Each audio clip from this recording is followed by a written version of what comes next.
रुरु मुनि कौन थे और उन्होंने अपनी आधी आयु देकर अपनी मरी हुई पत्नी को जीवित कैसे किया। नमस्कार दोस्तों, मैं आरती गुप्ता, आपका मेरे चैनल में स्वागत है। फ्रेंड्स, मेरे वीडियो पूरे एंड तक देखिए, लाइक एंड सब्सक्राइब जरूर करें और इसी तरह मेरे चैनल बने रहें। तो फ्रेंड्स, चलिए हम अपना वीडियो स्टार्ट करते हैं कि भृगु के कुल में प्रमाति नाम का एक पुरुष उत्पन्न हुए थे।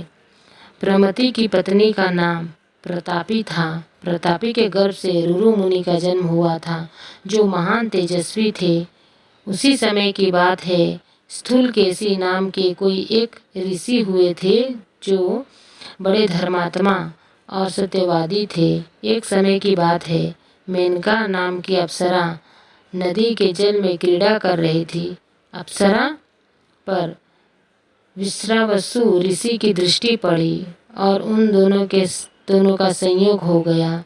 कुछ महीनों बाद मेनका ने स्थूलकेशी मुनि के आश्रम के निकट एक कन्या का प्रसव किया और वह स्वर्गलोक चली गई। स्थूलकेशी ऋषि ने उस कन्या को अपने पास रख लिया। उसका नाम प्रम द्वारा रखा गया और उस अनाथ लड़की का पालन पोषण किया। समय के साथ वो कन्या बड़ी हो गई। उसमें सभी शुभ लक्षण थे। रुरु मुनि ने प्रम द्वारा को देखा और उस पर मोहित हो गए। अपने आश्रम जाकर रुरु मुनि कुछ खिन्न हो गए। पुत्र की ये दशा देख कर रुरु मुनि के पिता ने उनसे खिन्नता का कारण पूछा। रुरु मुनि ने कहा कि मैं स्थूलकेशी मुनि की पुत्री प्रम द्वारा से विवाह करना चाहता हूँ। रुरु के पिता ये बात सुनकर स्थूलकेशी मुनि के आश्रम जाकर शुभ वचनों से पहले उन्हें अपने अनुकूल बनाते हैं, बाद में उनसे अपने पुत्र के लिए प्रम द्वारा का हाथ मांगते हैं।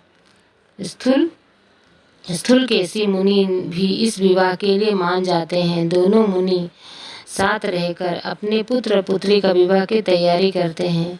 उसी समय एक दिन प्रम द्वारा अपने घर के आंगन में घूम रही थी। घर के आंगन में एक अलसाया हुआ सांप पड़ा था। प्रम द्वारा का पैर लग पड़ते ही सांप ने प्रम द्वारा को डस लिया। उसी क्षण प्रम द्वारा के प्राण उड़ गए और उनका शरीर जमीन पर गिर गया। प्रम द्वारा मृत शरीर को यूं धरती पर पड़े देख सारे ब्राह्मण में हाहाकार मच गया। सभी लोग आकर वहां पर खड़े हो गए और कहने लगे, यह क्या हो गया? विवाह के शुभ महोत्सव पर यह कैसी अहित घटना घट गई? स्थूलकेशी मुनि घर के बाहर आए और अपनी पुत्री को मरे हुए देखकर विलाप करने लगे। कुछ ब्राह्मण ने उन्हें समझाने की कोशिश की, परंतु उनके दुख का अंत होते ही नहीं दिया। किसी तरह से रुरु मुनि के पास भी ये समाचार पहुंचा तो वह रोते हुए उस स्थान पर आए जहां पर प्रम द्वारा का शरीर था। वो मृत शरीर पड़ा था। वहां आकर मृत शरीर को देखकर रुरु मुनि बहुत दुखी हुआ और सबकी बातें सुनकर वे बहुत ही आहत हुए। किसी तरह से लोगों की भीड़ में से एक बाहर आए और नदी तट पर आकर दुखी होकर ये सोचने लगे, अब मैं क्या करूं, कहाँ जाऊं?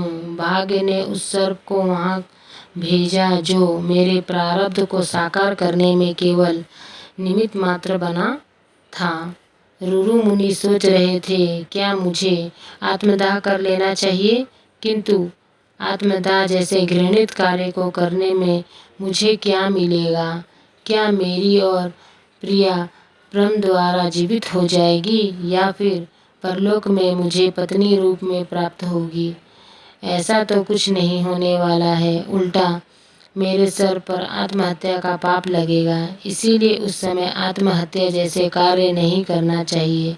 इसके बाद रुरु मुनि साहस ही उठाकर खड़े हो गए और हाथ में नदी का जल लिया और प्रण किया, यदि मैं अपने जीवन काल में निष्ठापूर्वक अपने माता पिता की सेवा की है, वेदों का अध्ययन किया है, सदा सच ही बोला, किसी को दुखी नहीं दिया, तो यह मेरी प्राण प्रिया ब्रह्म द्वारा जीवित हो जाए, नहीं तो मैं अवश्य ही अपने प्राण त्याग कर दूंगा और सर्पों का विनाश कर दूंगा। यह कहकर रुरु मुनि ने हाथ में लिया हुआ जल धरती पर छोड़ दिया।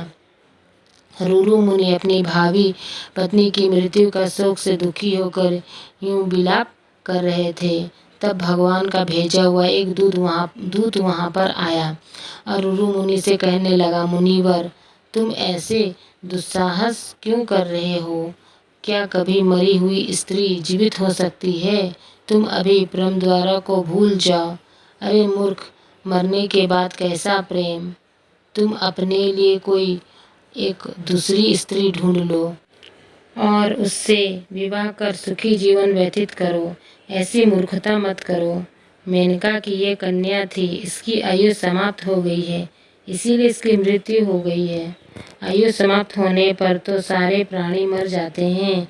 देवदूतों की बात सुनकर रुरु मुनि कहते हैं, अब चाहे ब्रह्म द्वारा जीवित हो या ना हो, ये बात सत्य है कि मैं किसी अन्य स्त्री से कभी विवाह नहीं करूँगा। रुरु मुनि की यह बात सुनकर देवदूत अति प्रसन्न हुए और उन्होंने कहा, मुनिवर, अपनी पत्नी को जीवित करने का एक ही उपाय है, जिसका लाभ पूर्व काल में देवता लोग उठा चुके हैं। आप चाहे तो अपनी आधी आयु पत्नी को देकर उसे जीवित कर सकते हैं। देवदूत की यह बात सुनकर रुरु मुनि तुरंत ही अपनी आधी आयु देकर ब्रह्म द्वारा को जीवित करने के लिए तैयार हो गए। उसी समय विश्ववसु मुनि भी विमान पर बैठे वहां आ गए। अपनी पुत्री की मृत्यु का समाचार सुनकर उनका वहां पर आना हुआ था। तब देवदूत और रुरु मुनि दोनों धर्मराज के पास गए। उन्होंने कहा, धर्मराज की विश्ववसु मुनि और मेनका की कन्या है, जिसको स्थूलकेशी मुनि पाल पोसकर बड़ा किया। रुरु मुनि के साथ इसका विवाह तय हुआ था। आयु समाप्त होने के कारण इसकी मृत्यु हो गई है और अब अपनी आधी आयु देकर रुरु मुनि इसे पुनः जीवित करना चाहते हैं। देवदूतों की बात सुनकर धर्मराज कहते हैं कि यदि तुम ब्रह्म द्वारा को जीवित करना चाहते हो तो जाओ, रुरु मुनि की आधी आयु देकर इसे जीवित कर दो। देवदूतों ने आश्रम पर आकर ब्रह्म द्वारा को जीवित कर दिया। इसके बाद रुरु मुनि और ब्रह्म द्वारा का विवाह हो गया और वे दोनों अपनी आयु समाप्त होने तक सुखी पूर्वक रहे। तो फ्रेंड्स, हमारा वीडियो यहीं पे होता है समाप्त। आप लोगों को वीडियो कैसा लगा, लाइक एंड सब्सक्राइब जरूर करें। मेरे वीडियो में एंड तक बने रहे। Thank you friends. अब हम लोग मिलते हैं नेक्स्ट वीडियो में। Thank you, bye bye.